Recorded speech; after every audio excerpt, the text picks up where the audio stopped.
yaitu anggota Polri hanya dapat menduduki jabatan di luar kepolisian setelah mengundurkan diri atau pensiun dari dinas kepolisian.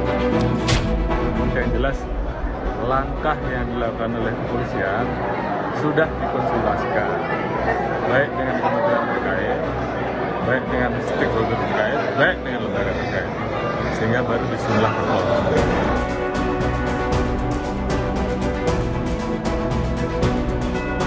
Perlu ada satu tafsir konstitusional yang konkret dan detil mengenai fungsi, lalu di mana fungsi itu berada.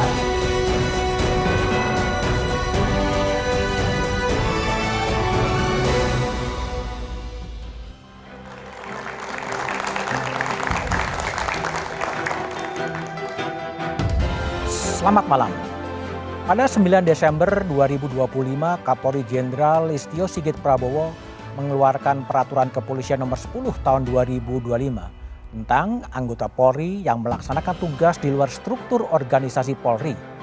Peraturan itu kemudian diundangkan pada 10 Desember 2025 oleh Kementerian Hukum dan disebutkan bahwa anggota Polri dapat ditugaskan di jabatan di dalam negeri maupun di luar negeri. Setidaknya terdapat 17 kementerian dan atau lembaga yang dapat diisi anggota kepolisian. Mereka dapat mengisi baik jabatan manajerial maupun jabatan non-manajerial. Perpol nomor 10 ini pun menuai pro dan kontra. Publik dan aktivis pun ikut mempertanyakan, ada apa di balik keluarnya Perpol ini? Apakah Kapolri sedang memainkan peran untuk menunjukkan eksistensinya di dalam pemerintahan? Di tengah isu reformasi dan transformasi Polri, mengapa rangkap jabatan anggota kepolisian seakan diberi lampu hijau? Benarkah Perpol ini mengabaikan putusan Mahkamah Konstitusi? Inilah satu meja The Forum. Di balik polemik Perpol, polisi aktif duduki jabatan publik.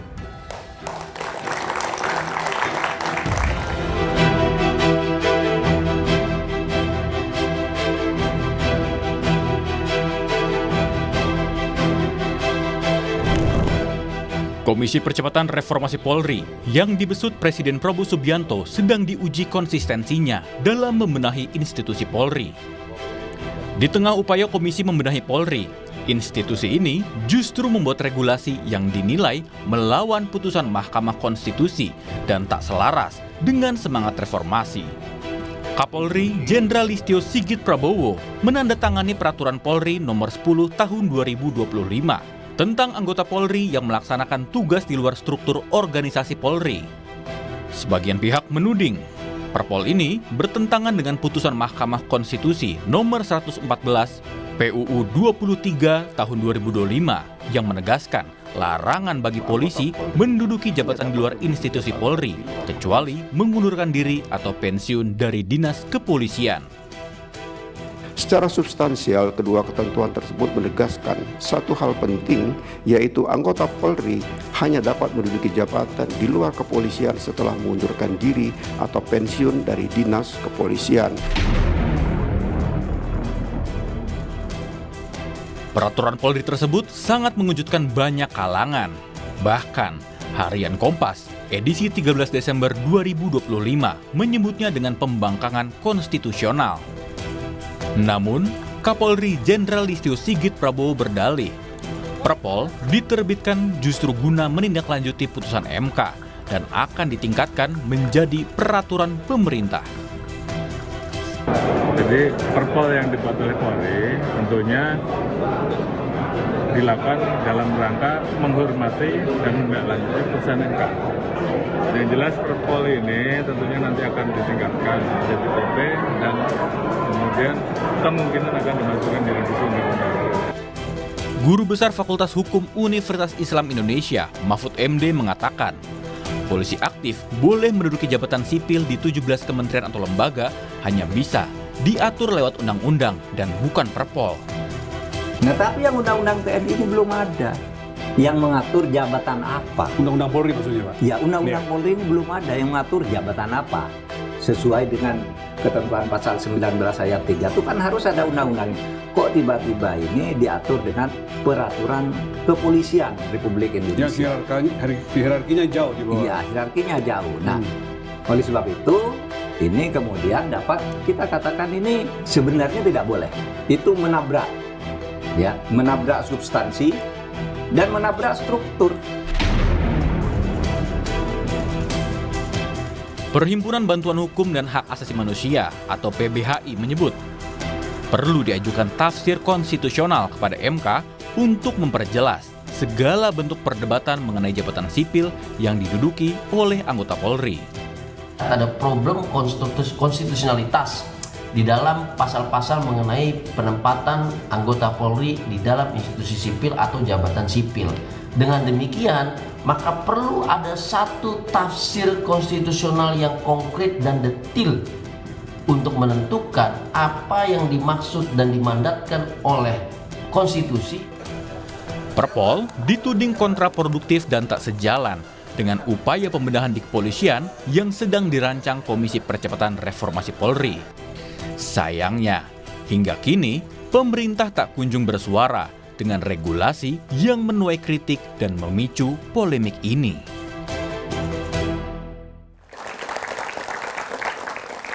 Di balik polemik Perpol, polisi aktif duduki jabatan publik adalah tema satu meja The Forum malam ini. Telah hadir di studio Profesor Juanda, Guru Besar Hukum Tata Negara Universitas Esa Unggul.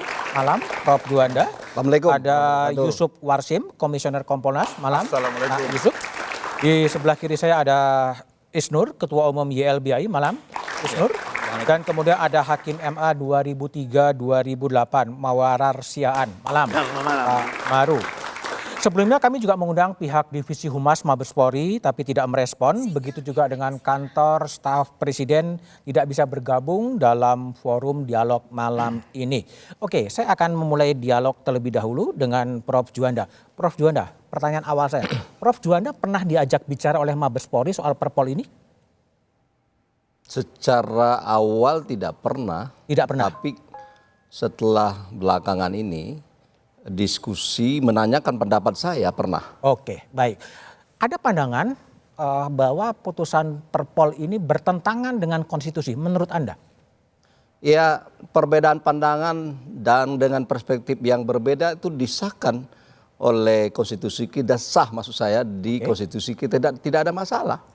Tetapi menurut saya berbeda pandangan terhadap dari yang mengatakan itu adalah inkonstitusional, bertentangan. Saya menyatakan bahwa Perpol 10 ini adalah penjabaran dan pelaksanaan sebagai sarana hukum antara sebelum ada undang-undang atau PP, ya, sebagaimana adalah yang diamanatkan oleh putusan MK 114. Kenapa saya kata demikian?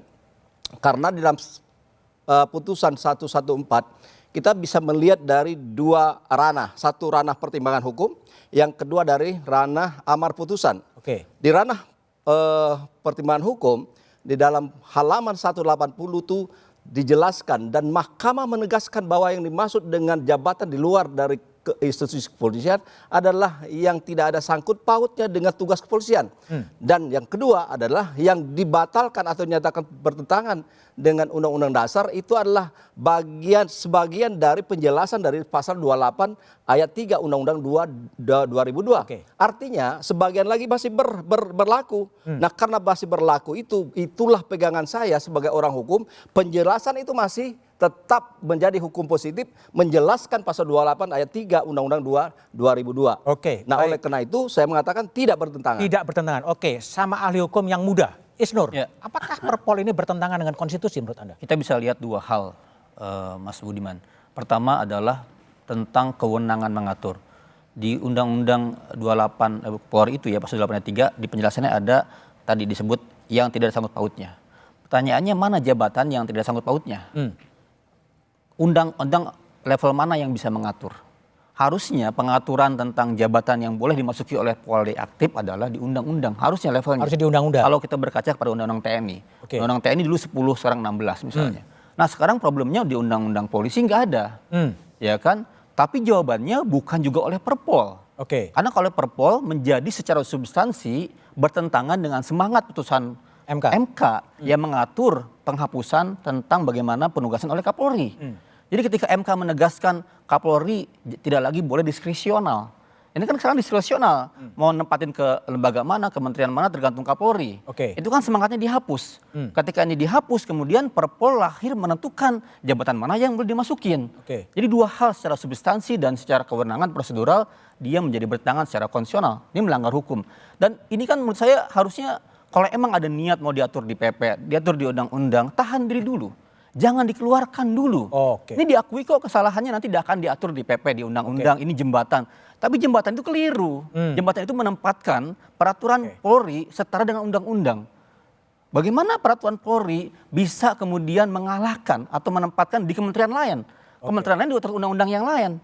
Makanya leveling pengaturannya menjadi tidak sesuai dengan peraturan undang-undang. Oke, baik. Prof Maru, gimana pandangan Prof Maru sebagai yang pernah menjabat Hakim Konstitusi 2003-2008? Ya, saya kira kita harus pahami bahwa putusan MK dalam judicial review itu, putusan itu adalah di dalam bentuk suatu negative legislation. Artinya kalau dia membatalkan satu undang-undang, itu juga adalah undang-undang putusan Mahkamah Konstitusi. Putusan MK sebagai undang-undang. Undang-undang dalam arti negatif dia meniadakan. Sehingga ketika putusan itu ada, undang-undang itu berubah.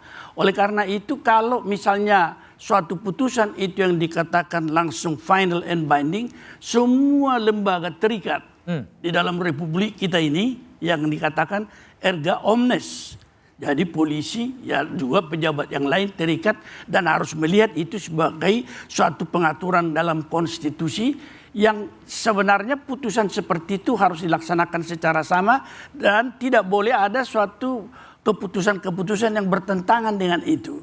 Dan salah satu yang menjadi persoalan kemudian ketika ada Perpol, harus kita lihat dia apa produk Perpol itu.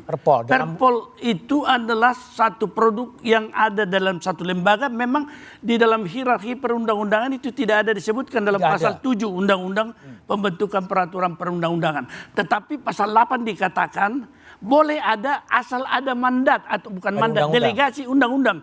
Adakah pendelegasian kepada kepolisian untuk mengatur itu lebih lanjut? Sebenarnya itu adalah juga materi undang-undang, tidak boleh dalam Perpol. Kalau kita lihat juga misalnya di dalam pasal 30 berapa itu yang mengatur tentang kedudukan Polri itu diatur dengan undang-undang, jadi tidak boleh misalnya ada diberikan hak-hak kepada anggota Polri yang di dalam pasal 28J Undang-Undang Dasar kita ayat 2, kalau ada menyangkut tentang hak-hak seperti itu tidak boleh dengan peraturan yang lebih rendah dari undang-undang. Kalau itu pun delegasi kalau ada sebenarnya ya peraturan Mahkamah Konstitusi ada juga, peraturan Mahkamah Agung ada, DPR juga ada. Tetapi itu ada delegasi dari undang-undang diatur lebih lanjut. Ini nggak ada delegasinya ya? Ya, jadi Perpol itu intinya sebenarnya adalah pengaturan suatu dalam kewenangan dari Polri yang banyak sebenarnya mengandung aturan-aturan lanjutan dalam hukum acara tentang penyelidikan. Tetapi kalau menyangkut organisasi Polri yang bisa ditempatkan di instansi lain itu adalah wewenang daripada undang-undang. Tidak pernah turun lebih bawah. Baik, Pak Yusuf Warsim, Kompolnas pernah diajak bicara dalam perumusan Perpol ini?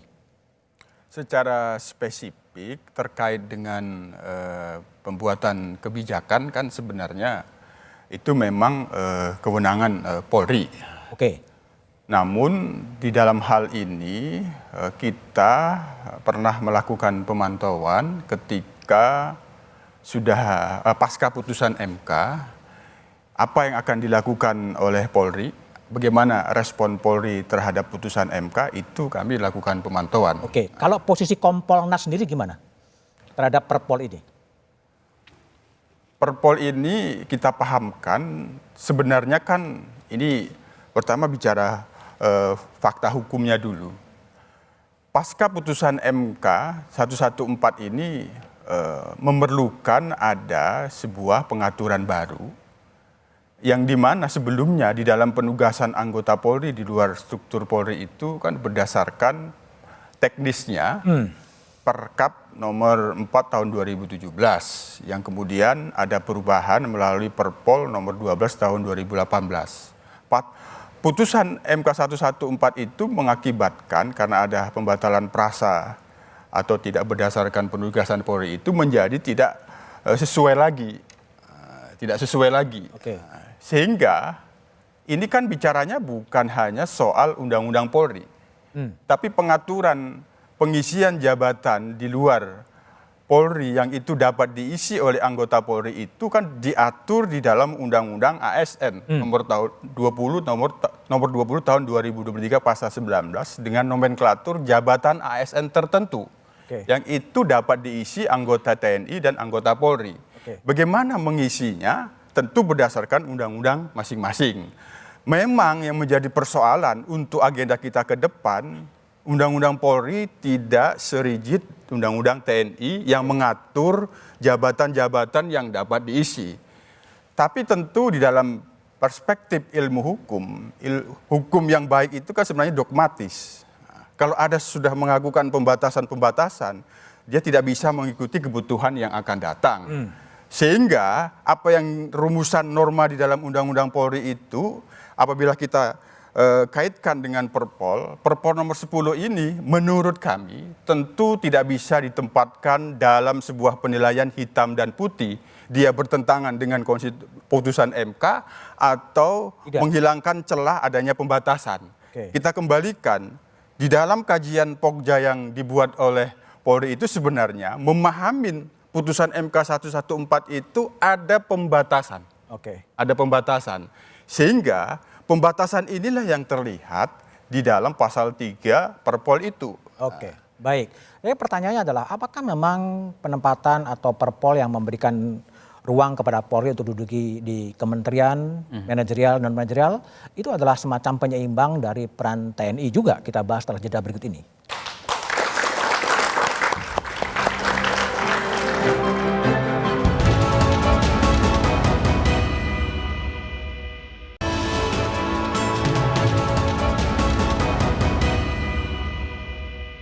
Kepolisian Republik Indonesia dianggap mengangkangi keputusan MK. Biar saja yang bicara begitu, tapi yang jelas langkah yang dilakukan oleh kepolisian sudah dikonsultasikan, baik dengan kementerian terkait, baik dengan stakeholder terkait, baik dengan lembaga terkait, sehingga baru disusunlah Perpol. Di situ kan yang dihapus dalam putusan MK penugasan oleh Kapolri. Kemudian frasa yang terkait dengan tugas-tugas kepolisian kan sudah jelas. Untuk itu, kemudian itu harus diperjelas limitatifnya seperti apa. Jadi apa yang dilanggar?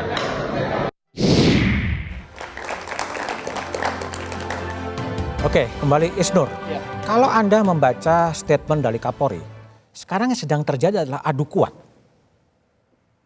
Kalau kita melihat sebenarnya gini Mas, ada banyak jabatan yang kita pertanyakan yang nggak ada hubungannya dengan kepolisian. Misalnya sekjen di sebuah kementerian, irjen di sebuah kementerian. Apa hubungannya pejabat kepolisian dengan urusan kesekjenan? Dia ngurusin kepegawaian, dia ngurusin remunerasi, dia ngurusin hal begitu tuh nggak ada hubungannya. Jadi emang sudah teramat banyak jabatan-jabatan yang diisi karena diskresional. Antara menteri yang meminta dan kepolisian yang memerintahkan. Ini yang diuruskan oleh putusan MK. Harusnya nggak boleh seperti itu. Maka solusinya adalah bagaimana? Pertama gini, ada banyak undang-undang yang memadatkan kepolisian boleh ditempatkan di lembaga tertentu. Misalnya undang-undang KPK, itu kan boleh kepolisian di situ ditempatkan. Dirdiknya KPK, terus deputinya juga dari kepolisian. Itu boleh. Maka pakai undang-undang yang ada dulu aja. Bisa bertahan di sana. Tapi yang nggak sesuai dengan sangkut paut kepolisian, tarik dulu pulang. Ya kan, pulangkan dulu, kembalikan, kemudian rapikan undang-undangnya, baru kemudian ditata kembali mana jabatan yang boleh ditempatkan oleh kepolisian aktif. Baik, silakan Prof. Saya mau menanyakan, apakah menurut Mas Nur bahwa putusan 114 itu ya melarang, ada larangankah polisi aktif untuk tidak boleh menjabat jabatan di luar kepolisian? Kalau itu di mana dasarnya? Kenapa? Kalau hanya berdasarkan pasal 28 ayat 3 saja, tapi pas penjelasannya masih menjadi hukum positif di situ bahwa yang tidak ada sangkut pautnya yang tidak boleh. Yang masih sangkut paut boleh. Kalau misalnya sekjen Kementerian Hukum, sekjen DPD itu ada sangkut pautnya nggak? Nah, kalau itu kan debatable ya. Yang Kalau menurut Prof Juanda ada sangkut pautnya nggak? ya kita lihat dulu persoalannya, kalau ada sangkutnya kita lihat kepada pasal 3 ayat 1 ABC Undang-Undang 2 2002. Oke. Di situ fungsi tugas kepolisian. Oke. Nah, dalam konteks dia dalam pasal 8 Undang-Undang 2 2002 bahwa bidang keamanan dan ketertiban itu adalah bagian dari kekuasaan negara. Oke. Kekuasaan negara dalam arti luas menurut saya soal pelayanan, soal pengayoman, soal perlindungan, ya itu bisa dimasukkan. Tetapi saya tidak mengatakan menilai itu ada sangkut pautnya yang tadi ya. Tetapi silakanlah masyarakat menilai. Masyarakat yang menilai? Iya. Oke. Karena saya pikir saya tidak berhak menilai apakah ada sangkut paut tidak sangkut. Enggak, gini, logikanya kan gini, kalau Perpol itu membolehkan di 17, ya, 17 kementerian, apakah yang di luar 17 itu tetap boleh juga? Ya tentu kalau kita berdasarkan hukum positif sekarang, ya saya menganut prinsip bagaimana norma hukum di samping memang soal yang asas-asas peraturan perundangan atau asas-asas penyelenggaraan pemerintahan yang baik, misalnya. Nah kalau kita lihat di Perpol itu, disitulah menurut saya dari 17 itu. 17 boleh? Boleh. Oke, di luar yang 17? Ya tentu secara hukum positif berarti Perpol itu mengatakan tidak boleh berarti. Oke, berarti yang di luar 17 itu harus mundur? Saya tidak mengatakan mundur, tapi begini, argumentasinya tadi Pak Muarar sudah mengatakan bahwa prinsip dari putusan itu adalah final and binding. Oke. Ya, terus dia berlaku sejak diucapkan. Oke. Nah, dia tidak berlaku surut. Nah, ketika dia tidak berlaku surut, maka yang sudah ada sekarang tetap berjalan. tidak terkena dong. Oh, tidak terkena? Tidak terkena. Oke, baik. Prof Maru, gimana Anda membaca putusan MK ini? Apakah yang sudah menjabat kemudian tetap diperbolehkan karena tidak berlaku surut atau gimana? Iya, memang apa yang dikatakan bahwa putusan MK itu prospektif ke depan itu membutuhkan satu rumusan lagi.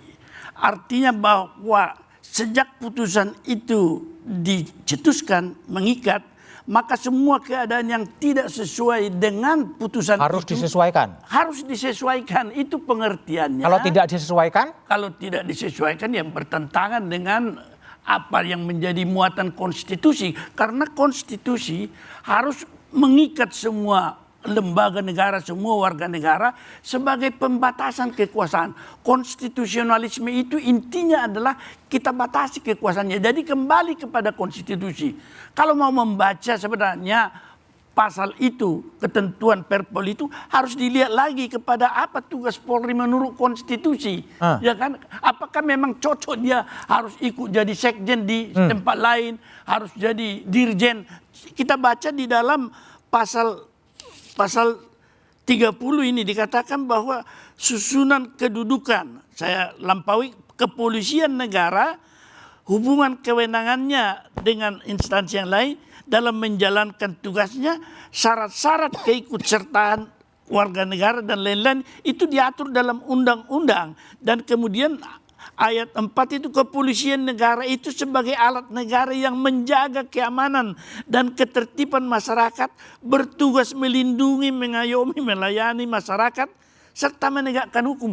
Jadi kita membaca ini semua, apa rumusan konstitusi itu untuk diterjemahkan. Dan itu sudah diterjemahkan oleh MK bahwa itu janganlah begitu kan. Oke, baik. Pak Yusuf kembali sebagai Kompolnas yang mungkin bisa dikonstruksikan sebagai pengawas internal kepolisian.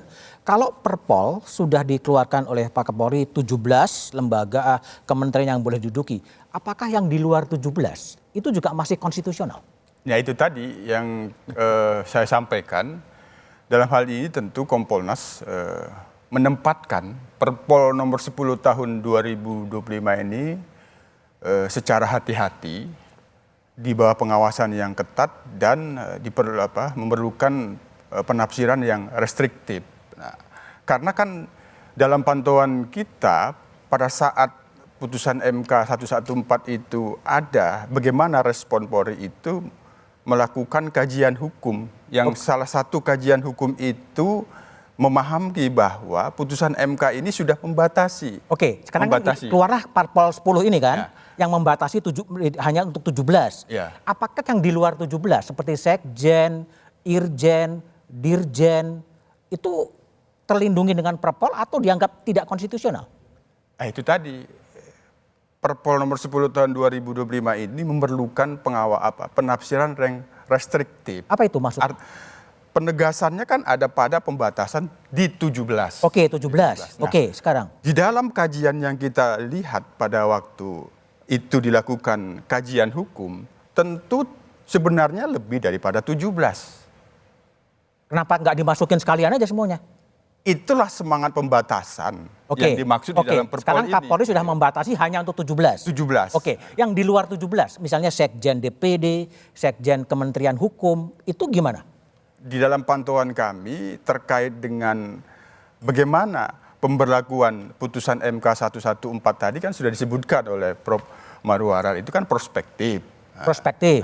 Kan membutuhkan tahapan-tahapan ketika ingin menjadikan keadaan hukum yang sekarang itu sudah tidak sesuai dengan keadaan hukum pasca putusan hukum yang baru itu. Salah satu tahapan-tahapan yang dilakukan itulah dalam Perpol nomor 10 ini. Oke, baik. Sebenarnya Isnur, sederhana, gimana? Mas. Apakah, pertanyaan saya gini lah, apakah ini penempatan 17 yang dalam bahasa saya dilindungi oleh Polri ini memang Sebenarnya sederhana. ada penyeimbangan dengan posisi TNI sih sebenarnya? Sebenarnya sederhana. Kalau ada dulu jabatan-jabatan di kementerian yang perintah Kapolri, itu kan sebelumnya. Tapi ketika progresi ada putusan MK, ini berhenti di masa ini. Penempatan perintah-perintah yang sebelumnya berlaku jadi nggak berlaku. Oke. Maka orang-orang yang di kementerian ini harus pilihannya satu, mengundurkan diri. Atau pensiun. Atau pensiun, atau dikembalikan. Pertanyaannya Mas Isnur. Itu yang Pertanyaannya. kalau tidak ada perintah undang-undangnya. Oke. Kalau perintah undang-undangnya, dia bisa bertahan di situ. Mas Isnur. Tapi kalau sekjen DPD, ya harusnya dimundurin diri. Mas Isnur. Oke, oke. Pertanyaan. Silakan. Hukum itu Mas. Bentar. Pertanyaan hukumnya, pada saat seorang sekjen yang dari anggota Polri ditempatkan di sebuah lembaga negara, sebelum ada putusan MK 114 itu sah atau tidak? Dia sah. Tapi ketika MK berlaku, dia tidak sah. Dia harus berhenti. Dia harus berlaku sejak Apakah itu. pada waktu disahkan itu dia sudah melihat prospektivitas bahwa akan ada dibatalkan adanya sebuah putusan hukum Kalau baru? dulu masih ada dasar undang-undangnya. Dulu ada dasar undang-undangnya, sekarang undang-undangnya Itu yang hilang. dimaksud semangat Sudah diberhentikan. tidak berlaku surut kan itu semangatnya. Pada saat sebuah keputusan administrasi negara ditetapkan pada waktu itu, dia berdasarkan azas legalitas pada hukum yang berlaku saat itu. Oke. Jadi artinya sekarang posisi sekjen-sekjen di kementerian itu tetap Nggak punya dasar lagi, Mas. Oh, nggak punya dasar lagi. Dasar lagi. Kan dulu Saya dia berbeda datang ini. dengan Oke, perintah gimana? Kapolri. Ya. Menurut azas legalitas dan dalam konsep hukum administrasi, Oke. yaitu tidak, tadi sudah dijelaskan secara tidak langsung oleh Pak Muarar. Kalau kita bicara persoalan prinsip bahwa prospektif berlakunya sejak diucapkan, maka tidak boleh bias dan tidak ada kepastian. Oke. Sebagai orang hukum, kalau saya mengatakan bahwa dengan putusan ini tidak otomatis bahwa itu adalah akan batal belek. demi hukum gitu ya? Tidak begitu. Oke, tidak dalam begitu. konteks hukum administrasi. Oke, Ya. baik. Oke lah, inilah perdebatan para ahli hukum yang mungkin membuat kita sekarang bingung. Terus jalan keluarnya mau bagaimana kita bahas setelah jeda berikut ini.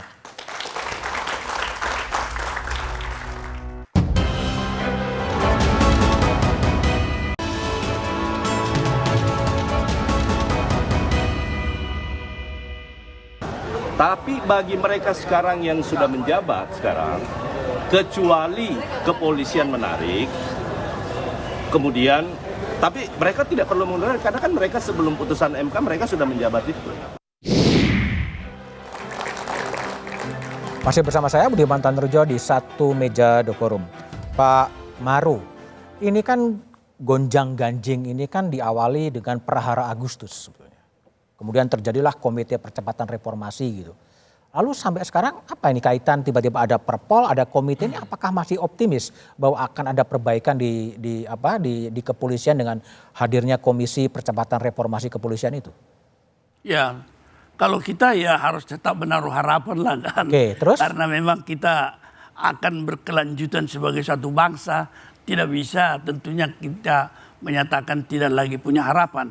Tetapi tentunya juga satu reformasi di bidang kepolisian tidak bisa berdiri sendiri sesungguhnya. Dia adalah satu, kalau kita cari penegakan hukum itu adalah integrated criminal justice system, dan saling ada yang dikatakan pengawasan horizontal. Terutama sekali benteng terakhir di peradilan itu menyebabkan bahwa ini bersama-sama harus direformasi sesungguhnya. Jadi kalau bisa mengatakan itu bagaimana harapan kita ke depan, masih ada Pak. Tetapi tentunya tidak bisa berdiri sendiri nih, karena kalau kita perhatikan sekarang kekuatan besar sebenarnya benteng terakhir itu yang merupakan dikatakan oleh satu studi bahwa dia sudah rontok. Institutional collapse of Indonesian Supreme Court itu menjadi suatu persoalan besar, dan ketika terjadi perubahan konstitusi, mereka juga mengalami kegalauan adanya lembaga-lembaga baru yang belum terkonsolidasi satu dengan yang lain, yang menyebabkan juga sekarang misalnya pengawasan, ada prinsip independensi peradilan itu universal itu Pak. Tetapi independensi tidak boleh lepas dari akuntabilitas. Jadi juga sama dengan kepolisian harus ada akuntabilitas. Peradilan meskipun independen, dia harus memiliki akuntabilitas. Inilah problem pokok sekarang yang besar yang menyebabkan kita melihat bahwa bagaimana reformasi kepolisian kalau misalnya di sini belum juga direformasi, dan boleh dia terkooptasi ini ke sana karena kelihatannya seperti itu sekarang. Oke, baik Pak Yusuf. Jadi Kompolnas sebagai pengawas internal dari kepolisian, ini ada komite reformasi, percepatan reformasi yang dipimpin oleh Prof. Jimli gitu. Tiba-tiba ada Perpol. Ini kemana sih sebenarnya arah dari reformasi kepolisian ini? Atau nggak ada apa-apa sebetulnya? Kami sendiri Kompolnas sudah dimintakan saran dan masukan oleh Komisi. Sarannya apa? Percepatan reformasi, salah satu yang kita sarankan terkait dengan penguatan pengawasan. Karena sesungguhnya Undang-Undang Polri nomor 2 tahun 2002 itu konstruksi kewenangannya itu sangat besar, tapi tidak kompatibel dengan pengawasannya. Sehingga ini ke depan dengan luasnya dan besarnya pengawasan ini harus diimbangi oleh pengawasan yang ketat dalam semangat sistem check and balance yang kita bangun. Yang kedua, kaitannya dengan komite reformasi ini kan bentukan presiden dan diberikan tugas. Nah, ada bentukan presiden, ada bentukan Pak Kapolri juga kan? Ya, tapi bentukan Pak Kapolri ini sekarang ini sudah melebur menjadi udah nggak ada bentukan Kapolri itu? Ya, dia sudah bersinergi menyuplai informasi apa yang diperlukan bahan-bahan, karena toh ada dari internal Polri, Kapolri kan menjadi anggota komite reformasi. Nah, kita bisa juga mengharapkan nantinya rekomendasi daripada Komisi Percepatan Reformasi itu yang kemarin juga kita sampaikan, adanya rekomendasi revisi Undang-Undang Polri. Tentu kan kita membayangkan rekomendasi ada pada rekomendasi untuk presiden, ada rekomendasi yang sifatnya. Tapi apa yang terjadi kalau bacaan Pak Yusuf ketika Prof. Mahfud meskipun tidak mengatasnamakan anggota bisa berbicara bahwa Perpol ini tidak konstitusional? Kita bisa memahami apa yang disampaikan oleh Prof. Mahfud dengan mengatasnamakan sebagai seorang pembelajar hukum, yaitu kita jadikan peringatan konstitusional di dalam menafsirkan Perpol dan melaksanakan Perpol ini secara restriktif, secara pembatasan yang kuat, secara hati-hati. Ini kan ada 17. Kita harus mengawasi secara ketat bagaimana kebutuhan pengisian jabatan di 17 kementerian ini yang memiliki relevansi yang kuat di dalam pelaksanaan fungsi lembaga-lembaga negara yang akan diisi. Baik, Isnur, bagaimana Anda membaca ya? Ada komite percepatan reformasi, kemudian Pak Mahfud keluar tidak mengataskan komite dan mengatakan bahwa Perpol itu tidak konstitusional. Apa yang Anda baca dari manuver itu? Ada dua hal, komisi ini kan masih bekerja dan kapan nggak tahu selesainya, harusnya mereka sebenarnya bereaksi cepat dengan membuat kajian dan rekomendasi ke presiden. Ini kan pasca putusan MK ada kekosongan di mana orang-orang tadi yang harusnya apakah bilang dipulangkan atau tetap stay di lembaga asalnya, harusnya komisi ini buat rekomendasi ke presiden, Pak Pres. Ini ada situasi yang bahaya. Ya kan? Maka penting ada keputusan politik presiden. Apakah bisa dikasih jeda waktu 3 bulan, 6 bulan untuk mereka dikembalikan atau disuruh mundurin diri atau apa? Sehingga beban ini tidak ditempatkan pada Polri untuk bikin Perpol. Harusnya bebannya di presiden. Tapi sayangnya presiden dan timnya, Menko Polkam, Menko Kum, diem aja. Tidak merespon atas putusan MK dengan sebuah kebijakan. Misalnya, kalau ini yang dibatalkan udah undang-undang, dia bisa buat perpu. Ada kegentingan memaksa banyak jabatan yang berbahaya dan pelayanan pemerintahan kemudian terganggu, ya kan? Buat perpunya. Misalnya apa? Jabatan-jabatan yang ini bisa diganti cepat oleh orang sipil, yang ini dikembalikan, yang ini tetap stay di situ. Bisa begitu. Kalau tidak terjadi apa yang karena terjadi? nggak ada respon dari presiden dan para pembantunya menteri-menteri Menko ini, Perpol dikeluarkan. Kan itu. Berarti benar ya? Perpol itu benar ya? Pada akhirnya begitu. Tapi itu salah. Salah, tapi karena tidak ada petunjuk dari presiden. Itu Gimana, salah. Prof Juanda? Jadi gini loh, Mas. Jadi gini, kekeliruan dijawab dengan kekeliruan lagi. Harus kekeliruan dibenerin dengan cara yang benar dong. Oke, Prof Juanda silakan jawab. saya kira gini, ya hak siapapun mengatakan apapun. Ya, boleh. Ya, keliru boleh. Saya mengatakan berbeda. Gimana? Itu tidak keliru. Gimana? Ya, dari perspektif ya semangat dari saya lihat begitu di konsideran daripada Perpol 10 itu ya semangat untuk bagaimana mengatur kekosongan hukum sebenarnya.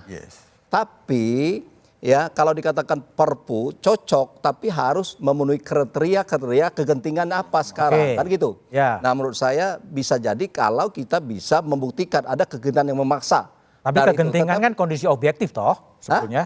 Iya. Kalau presiden mengeluarkan Perpu dan DPR setuju kan nggak masalah juga. Tapi menurut saya tidak pas. Tidak pas. Tidak ada kegentingan memaksa, tidak dilakukan juga masih tetap normal perjalanan. Ya sama dengan Perpu soal omnibus kemarin kan. Lah iya. Keluarkan Perpu kan nggak ada kegentingan juga. Nggak ada. Oh, iya. Jadi itu syarat secara hukum tata negara begitu. Harus kita memenuhi syarat. Kalau tidak ya silakan aja menggunakan kekuasaan secara absolut berarti kan gitu kan. Nah kembali pada persoalan bahwa Perpol ini adalah kalau saya lihat sebagai sarana hukum antara. Ya, artinya daripada tidak ada sarana hukum tetapi tidak menabrak dari putusan 114, saya kira menurut saya itu diperbolehkan, itu sah. Apalagi ada azas dalam hukum administrasi ya presumption of legality misalnya.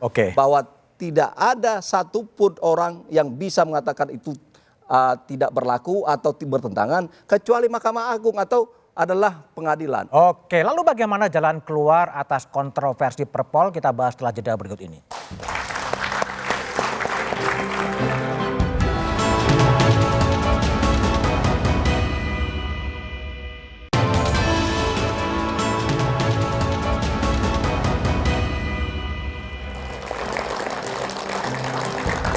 Masih bersama saya Budiman Tanrujo di satu meja The Forum.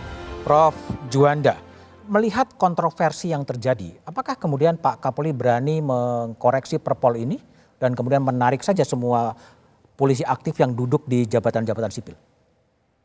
Saya tidak berkapasitas untuk menebak pikiran Pak Kapolri. Saran Anda?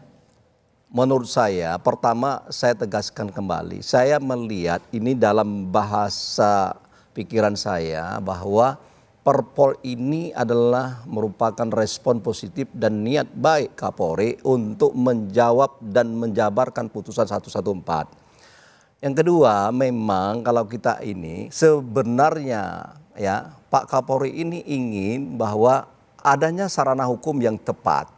Tetapi untuk sementara inilah yang ada. Itu satu. Yang kedua, ya saya pikir memang ya sebagusnya, idealnya supaya tidak menjadi sorotan atau beban konsentrasi kepada kepolisian, maka regulasi tentang bidang ini sebaiknya memang diatur dalam undang-undang. Atau memang sebagaimana yang disarankan oleh Prof. Jimli, minimal di PP. Nah, menurut saya terserahlah. Tapi saya lebih tepat ke perubahan undang-undang nanti mengatur soal tidak mungkin tidak 17, bisa 19, bisa juga kurang atau itu terserah DPR bersama Presiden untuk mengatur. Disitulah mungkin penyelesaian terbaik. Tetapi untuk saat sekarang menurut saya daripada tidak ada sarana hukum, terus tentu untuk mengimplementasi putusan itu ya tentu Perpol lebih. Oke, baik Pak Yusuf. Kalau bagi Anda kembali Kompolnas sebagai pengawas internal kepolisian, apakah Perpol ini tidak mengganggu perasaan kolektif dari publik sih sebetulnya? Ya tentu dalam kita melihat fakta-fakta kan ada fakta sosiologis di mana di dalam fakta sosiologis itu ada pro dan kontra, tapi dalam fakta sosiologis itu kita juga melihat bahwa Perpol sebagaimana yang saya sampaikan tadi tidak ditempatkan dalam penilaian hitam dan putih, tapi ini kita pantau bahwa ada pendapat hukum, dia diperlukan karena ada kekosongan hukum.